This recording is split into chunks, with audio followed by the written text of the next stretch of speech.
Shop Talk with TNT. We are here today at BPG Lakeside Services with Pat Gehrman and Bob Polpenagan. I'm Trent Nyhus, Farmers Insurance Nyhus Agency. Ted Peterson, LakePolice.com, Brothers Realty. So, I think the first question to you guys is, what's everything you guys do? So, BPG Lakeside Services is exactly what it says. We're a lakeside service company, so our biggest or main business is seasonal ins and outs of docks and lifts. We also do new deliveries, installation, assembly of new stuff. We haul away old stuff. Anything that's basically lakeside related with docks and lifts. We have barges, fork barges, so we can haul things across the water, take things in and out that way where a lot of banks are steep and you can't get things up and down. We carry permits to haul stuff, wide loads, so we can haul lifts and stuff down the road. And then we also do repairs of any dock and lift, repairing cables, repairing pulleys, we do welding, aluminum welding, steel welding, and then build new panels, build dock panels, add-on accessories, anything service related that deals with your dock and lake equipment. Not bolts, we don't do anything with bolts, but just the docks and lifts themselves. So I guess a little background, we were talking before we started here, this actually started for you, Bob, back in high school? Yeah, so I grew up on Horseshoe Lake and Turtle Lake, and I used to me and some buddies would do some docks and lifts in the fall just for the neighbors around me. I moved away, went to college. When I came back and built a house, some of the neighbors that knew me asked if I'd be interested in helping them out again. So I did a couple, and then I had my brother-in-law Pat join me to help, do a few docks and lifts. And we used to do, I think over a 3-year span, we ended up getting up to about 7 or 8 docks and lifts. But no, back then you were doing it by hand. Oh, right? yeah. You guys Inner tubes, pipes. Oh, really? Oh, yeah. Whatever you get your hands on. He'd dive down to the bottom of the ground, try to, whatever you could do, winches, whatever made it work to get him out, like I said, 7 would take us all day long. Yeah. Usually we could do probably 3 or 4 in a day, and then, it'd take a couple days to do 7 of them, and we would take the money that we got from it, and a lot of times for the first year we probably just took it and turned around and bought winches and stuff that we needed, and then the next couple of years it was just maybe $1,000 cash in our pocket, and that's all we started with. I suppose not every lake shore is sandy and you're into some with muck and there was some on Horseshoe there. That muck was up to your knees. It was like, then you're trying to lift and walk and so what happened was we did a few, well then the neighbor would tell the neighbor, and then pretty soon it's like we got another one, and then we got another one, and we got into some places where it was too deep or whatever, or somebody that left there is in too long, and we ended up having an axle break on one. That's actually what turned it. Was axle broke, and it was out in deep water. It was like the first week of November. The only way to get it out was I dove down and I picked it up, and then they would pull it in, and then because I'd sink to like my knees in the muck, and then I'd come out, catch my breath, go down again. Well, ended up getting sick, got bronchitis. It was like, that was when we decided, okay, if we're gonna continue to do this, we need to either, do something different or that, and that's when we decided that we were gonna build a barge to do it. Okay. And you got that idea from? Well, there was very few of them out there at the time. There was some homemade stuff, and then there was one that they kind of had a company had made, and we got some ideas from it. We had seen it in operation, and we didn't really have. I had a vehicle that was paid off, and we went to the local bank in town and said, we're going to build a boat that's going to pull lifts and docks out, and we need about $8,000. And they said, well, what do you got? And I said, well, I got this vehicle that's worth about 10. So That's where it started. And she gave me the $8,000, and we bought a boat, and we just started building. We welded it all up ourselves, and that's how we started. And But some of that, like we talked before, like, you know, going to the partners of building this up, you know, is I did a lot of the fab side. You know, he had the knowledge side of, like I said, watching the video, figuring that boat out, how it worked, you know. But the funny part of that story is, like, I argued with him. Like, it ain't gonna work. That's not how it's designed. Like, it's not meant to bend that way. And you know, he was persistent with me. Like, yeah, it will. I'm like, well, I guess we're gonna build it and find out. You know. And I still remember that night that we fired it up, and like he ran them levers. I'm like, holy crap, that's exactly what it. This is gonna be awesome. You know? And we bought it from Tim in Indian Head Sports Shop. He had a pontoon sitting behind the shop for $700. That's what we bought. And we came with a trailer that was not very good. Had a lot of issues. We bought a motor from a guy down Red Wing, I think. Drove all the way down there in Patsville Ranger and got that. We built it out in Ron Gressner's shop, you know, and we went from that first year from doing them 7 to we're doing 120. That's the jump you got when you got the boat. Jump, yeah. So I've seen it work a couple of times. So it's got like 2 arms, Yep. and does it just extend out and then drop? No, it tilts. Yep.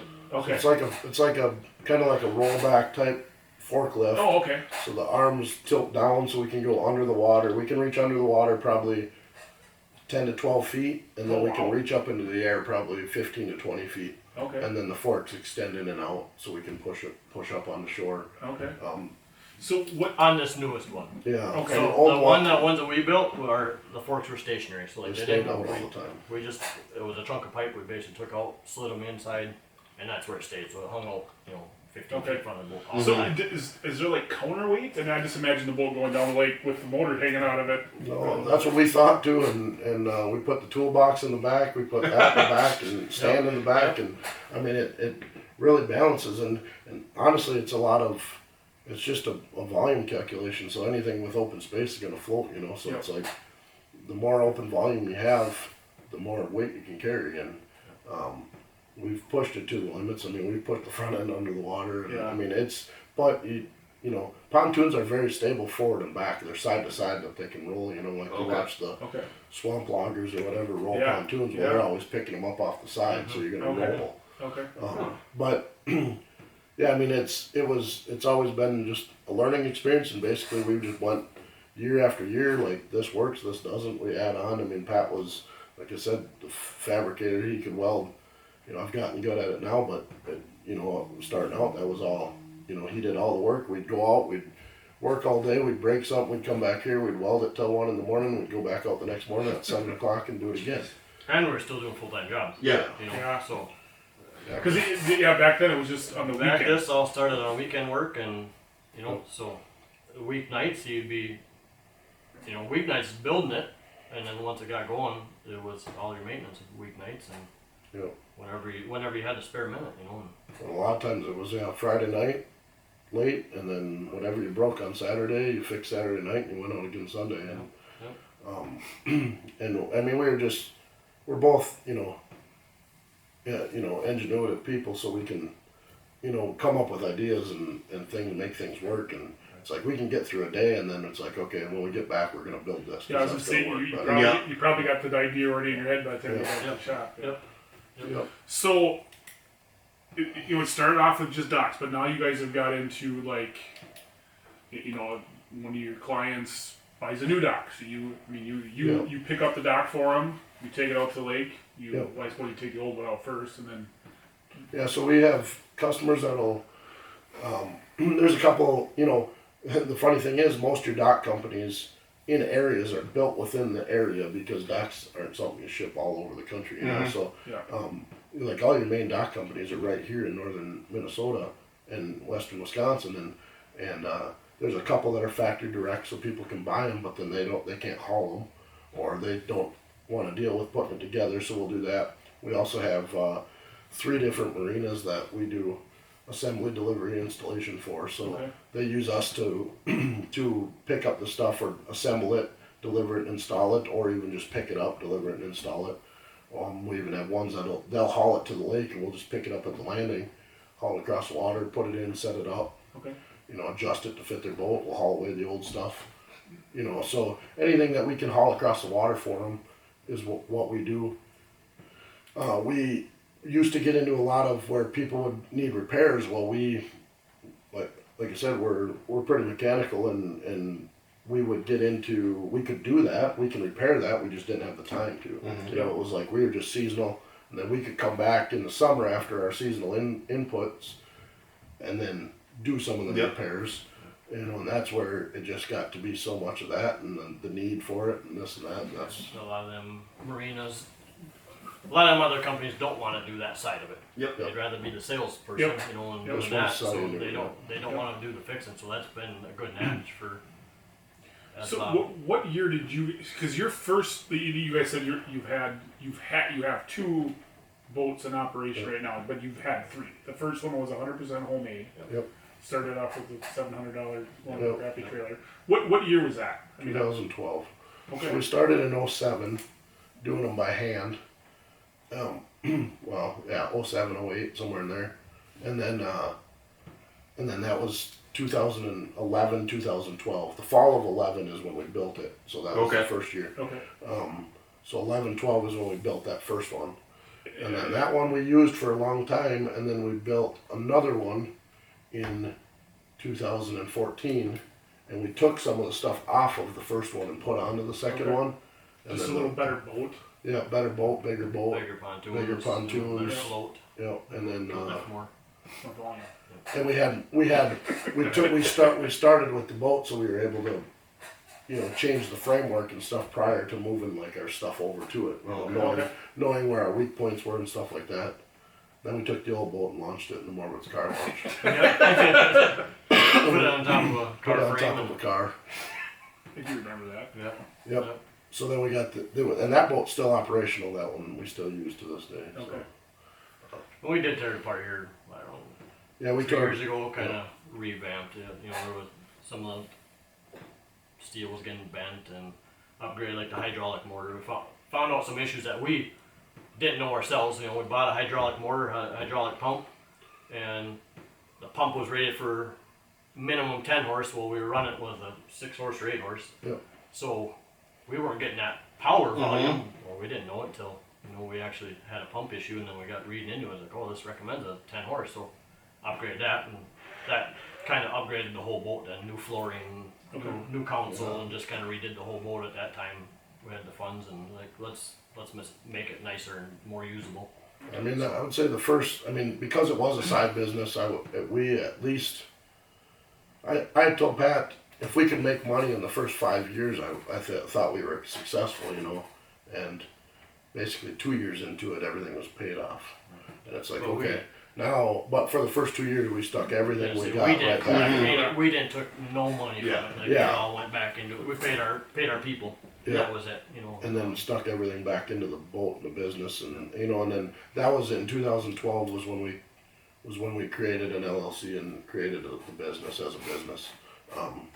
We're insured and liability insurance, and that's where it got into like, okay, you're going on to somebody else's property to do a service. You're working on equipment that is not cheap to repair or Yeah. fix, so you don't want to be liable for that, or you don't want them to be liable for you if you and one of your guys slip or fall or get Yep. hurt. So that's when 2012 was really when we made it a legit Kind of business. official. Yeah. Yeah. And you were still working a full-time job at that point in time Yeah. in 2012, because how many years have you been just doing this full-time? Just about 2 years. It'll be 2 years in July. Okay. And yeah, we do just the service work now full time. Because I think that's super interesting that you took, we'll say, like a hobby business from 2007, built it up all the way to the point now where you're doing this full time, you're supporting your family just based off of an idea that somebody had a problem and you fixed it. Yeah. And you had a solution and now you're doing it. How many lakes are you guys on? 15 right now. 15? So, and like you said, in 2007 we did 7 docks and lifts. In 2012, we built that boat. We went to 120. Last year, we did 1,263. So is that's Jesus? It's like 100 on every lake. Yeah. Yeah. So I mean, but are you counting? Is that so? Like when whatever that crap melts, you have 1,200 docks to go put in. Yep. Holy crap! Almost 1,300 of them, and we basically go from like Deer Lake over by St. Croix to Silver Lake in Cumberland. Okay. And then we don't go very far north and south. I mean, North Pike, Bone Lake, that's probably our farthest north. Okay. We do Moon Lake, we do Magner, we do Twin Lake, Wappagassa, Bear Trap. Okay. Um, So I mean, how many customers on a lake do you have to have before you say, okay, I'll venture out and now I'll start doing what a Deer Lake? I mean, because I can't imagine you guys haul your boat to Deer Lake to do one. right. So what We have. So now that you Right have away, 1,200, yeah. but I mean, you know, I mean, At seven, they're doing whatever. yeah. So what we what kind of helped out was the thing is that we go out if we go out to a lake and do say one or two, it's basically by the next year we're probably doing 10. By the next Okay. year we're probably doing 40. Okay. You know, it's that fast. We don't advertise anywhere other than our Facebook page. We have a website. Otherwise, we don't advertise. We got our name on a couple of race cars out there. Yeah. I mean, it's just all word of mouth right now. But what has helped us is the marinas that we do work for. The nice thing is they're selling docks and lifts all over. Mhm. And we've got to go to that lake to install that dock or lift. Then people are out there, see us out there, and then they want to know, well, you come to this lake. Well, currently we don't. Well, would you for, if you did this? I got to come to this lake to do this, so if you're Yeah. flexible with your schedule Yeah. and let me do it when I want to, that works. One thing that works well for us and the way we do it is we don't, I'm not going to say we don't cater to the customer, but we schedule a lake and we do the entire lake. We used to schedule to the customer. Okay. And boy, are you wasting a lot of drive time. I was gonna Yeah. say, I mean, you almost have to tell them that, hey, Yeah. May 5th is Them torture crappy day. days when you're getting in and out of a truck and you're cold, warm, it Well, makes a miserable day. And if you're gonna spend that much time, like I'm very,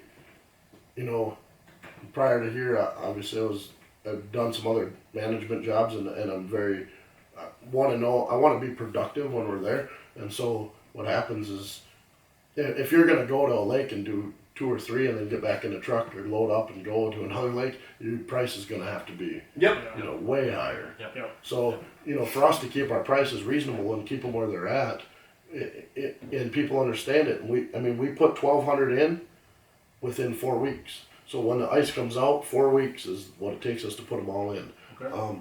If you're the first week in, in the fall, you're the first week out. So come October 1st, you're that first week out. But then the guy that went in first and came out first, the guy that went in second and came out second, got the same length of summer. Yeah. The next year, we just rotate the schedule a week. Trying to, Oh, okay. you're Yeah. trying to please Gotcha. them. Well, you do what you can do it, yeah. Exactly. So I mean, it's like- we're on a time frame too, especially in the fall. I'll bet you people understand that. Yeah, I mean, they do. I'll bet you Yep, they do. they do. Yeah. Yeah. Deep down, people are good. They might make the first time, well, I really like to stay in until late October. Well, I can't do that for every customer every year. Yep. It's like every 4 years you're gonna have to be that first week, but Yeah. every 4 years you're gonna be the last week. Yeah. And the thing is that people want that second and third week. So every 4th year it's too early, but every 4th year it's like they're done a week ago. Yeah. And same in the spring. If ice comes out early, we'll have all of our stuff in, and people won't even have been up to the cabin for 3 or 4 weeks. Yeah. Exactly. Ice comes out late, we'll do what we can, but they all want it done now. Yeah, I feel like if the ice comes out late, that just makes your guys' life a living hell because Yeah. of everybody's calling you, They hey, we want want it it right now. They want it But right now. the nice thing is you guys are a unique service. There's not very many people out there that can do it. You can have your rum-dum friends go and try and do it, but that's not the same customer service and probably not going to be the same quality of putting in a dock. we get we get a lot of times where we're at a place and we put in a dock, a lift, we set their cover, we set their things, we set it all up, level it, and they'll say, and we were there 20 minutes, 25 minutes, and they'll say, you're done and it's leveler than it's ever been. And that used to take us a half a day or 3/4 of a day. You know, and the thing is that that's what we want to hear and that's what we want to do for you. The other side of it is with the equipment we have and the way we do it, your stuff lasts longer. Yeah. You're not breaking stuff, bending stuff. You're not winching it out of the muck. Yes, exactly. And then the other side of it is that we, you know, this year especially, you know, being full time, it's like we go to a place and we take something out and it's like, hey, that bracket's broken. We note that down, and then come fall season's done, I call that customer and say, hey, this has been broken. You probably dealt with it for 10 years. You want to fix it? It's going to cost $50. Yeah. Yeah, well, let's do it. And then we're able to get that part, go out there, change it out, fix it. And so a lot of them just don't know the cost or they don't want to do it. Like we had one on Horseshoe, we had no legs on the front and he stacks on blocks every year. And I was like, why don't you just let me give you a quote on 2 legs and you don't have them blocks. It's not, you know, he's always worried about it tipping off. And he's like, you can do that? I'm like, yeah, that's what we want to do. We want to make you enjoy that dock. Yep. You know? Instead of worrying every time your grandkid will Yes, run out there. exactly. And make it easier for us so we can just set the legs in the spring. Instead of we're up this deep into the water trying to find the blocks that left out there already, you know? Yeah. So maybe this is a dumb question, but I mean, lakes, you know, they go up, they go down. How do you know? I mean, do you have to go back out and reset some of them? Yeah. So we'd you know, manufacturer specs on most docks say the top of the dock should be like 18 inches off the water. Well, in the spring we set the docks. The dock frame's usually about 1 foot, and we'll set it 3 to 4 inches off the water. So you're talking 14, 15 inches. The water's typically going to go down. Yeah. We had a couple years where we got really a lot of rain, the water came up, and we've had to go out and like raise them. But some of them, it's like, okay, well, the frame's touching the water. Let's give it a week or two, and then all of a sudden the frame's 6 inches off the water. We set the dock. We can't control what the weather does, so we set the dock accordingly. And if we gotta come back out, you know, it depends on the situation, whether it's just because you would like it higher or you would like it lower, or is it you know, not safe to be on, then we're gonna come move it. I suppose if the water's banging off of it all the time, it's probably not good for it. Yeah, and or if the like wood panels, you know, you get some of these boats out there now that put big wakes and the waves will come in and float the panels off, you know, so that's where, you know, and that's where our 20 years of experience too is helped that too, is, you know, because. So, 2019 kind of sent shockwaves through this area with that, you know, tornadoes and I mean, damaged lots of stuff. Did you guys have a busy August, September? Busy. We ended up flipping over 17 boats and 35 lifts and docks. Wow. In a 2-week period. Wow. So we were out every single night. At that time we were both still working, so we were out every night and every day, and we were in the water, you know, hooking up straps and stuff, and there's chunks of metal and there's you know, branches and everything. But, we ended up flipping over, you know, boats that were upside down. We took 17 boats flipped over. We hadn't done very many prior to that, so No, it was a pretty good learning experience to try to figure out how to do that. You know, damage in a boat, a fiberglass boat, or we could do probably 4 or 5 in a day. You know, but then you flip you know, a lot of times if your boat's in your boat lift, and if it flips it, the boat lift goes with it, so it's like this, you know. So then you gotta take the lift off the top of it. Well, usually you gotta unbolt the canopy under the water. So we'd go down, unbolt that, and then lift the lift off of it, and then flip that over, and then we'd flip the boat out of there. Then we'd have to fish all that canopy frame out from on the bottom. what a disaster. I mean, we did a lot of work in them, you know.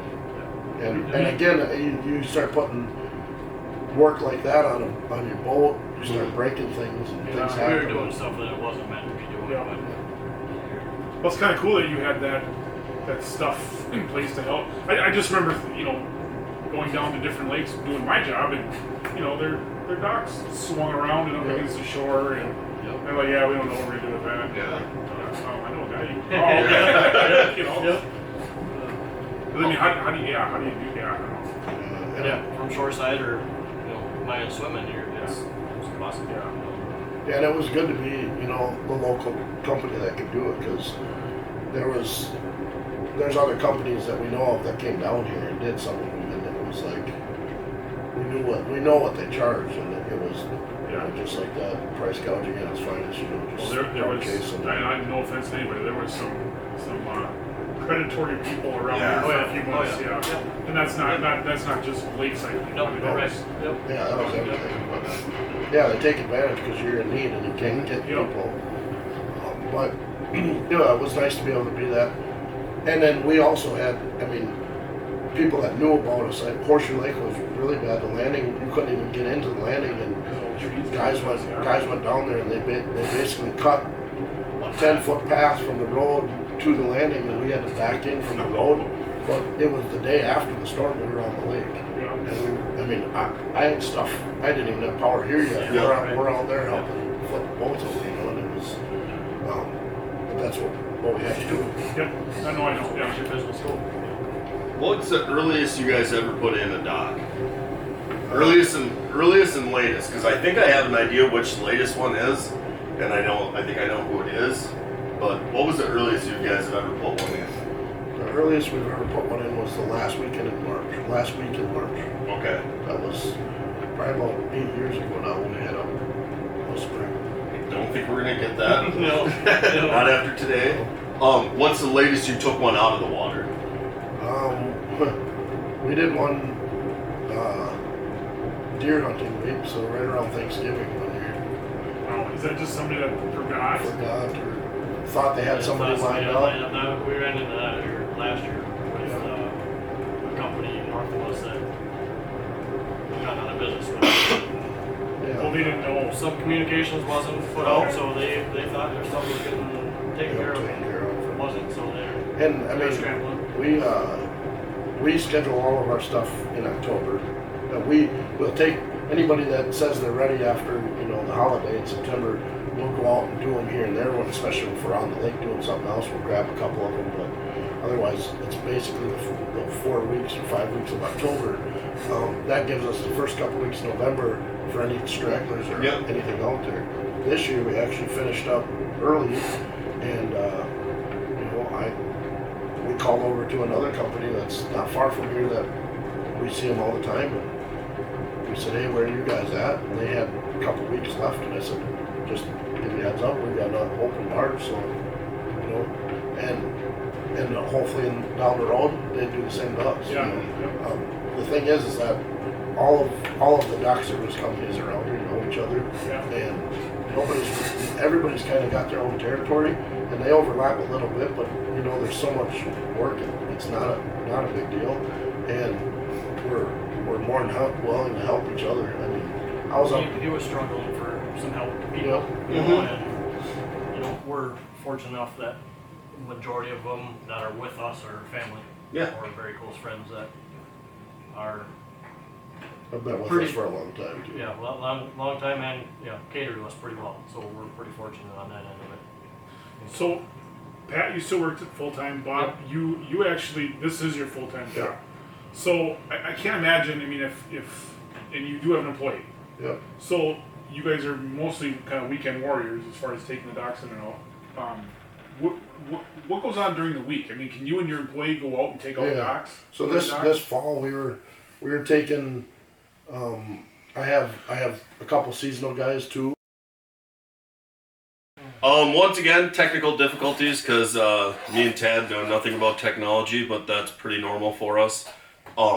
We want to say thank you to you guys. How can people get in contact with you to get you to put in their docks, help you out in that way? So for seasonal ins and outs or even just service requests, you can go to our website, which is www.bpglakesideservices.com. You can go on there, right on the top of the screen, there's a says new customer request form. You just click the form and then you just fill out the questions, hit submit, it sends it to us. Jen works in the office here, and she'll take that request form, put your information in, and then it will contact you back and put in a work order to do whatever. If it's a seasonal in and out, what we do is we have majority of our customers are listed on there as continual. That means we will do it until we're told not to. Okay. So we will always put it in, we will always take it out until we're told not to. Some of them we have where it's, seasonally, and so then we check with them every year. Or they might have their cabin up for sale or something like that. Gotcha. So that might be a reason why we would check with them. Well, we got some that they like to put it in because it's easy Yeah. to put in. We always take it out in the fall. Yeah. Because it's the hardest. Our spring and fall is actually Yeah. quite a bit different. Yeah, our fall we take out more than we put in. And then same with our pricing. We everything we price it's the same price to put it in as the same price to take it out. Some of them we make our money taking it out. Some of them we make them putting it in. Some of them we don't make money at all. so it's just just the way it is. Small But business too.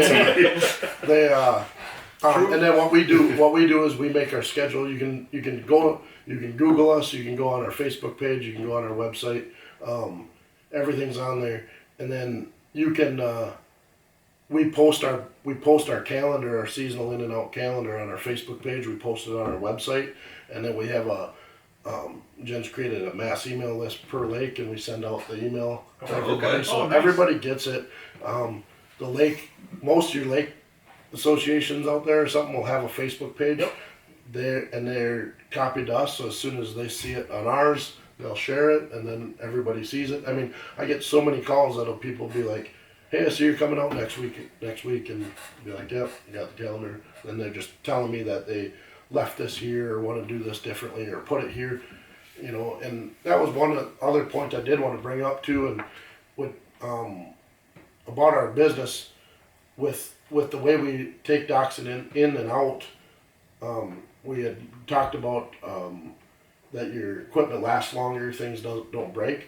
The other thing is your lake bottom, places that were really mucky before because you're constantly dragging that dock in and out of it through it. We're picking it up and setting it in, and we're picking it up and setting it out. We've noticed over 4 or 5 years it starts to get more solid.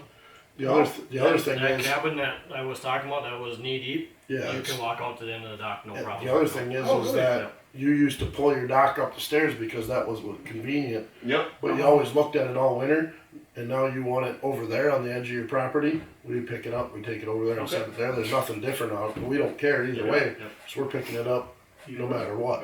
Yep. So if it's convenient or a new place we just did on Upper, he's got a patio and his stuff's all sits here. Well, we took everything and we put it all the way over about 100 feet down the shore on this side of the property because it's all new paver stones and everything. You're not Yeah. setting it on top of it. Well, it's probably a lot better for it to be sitting on.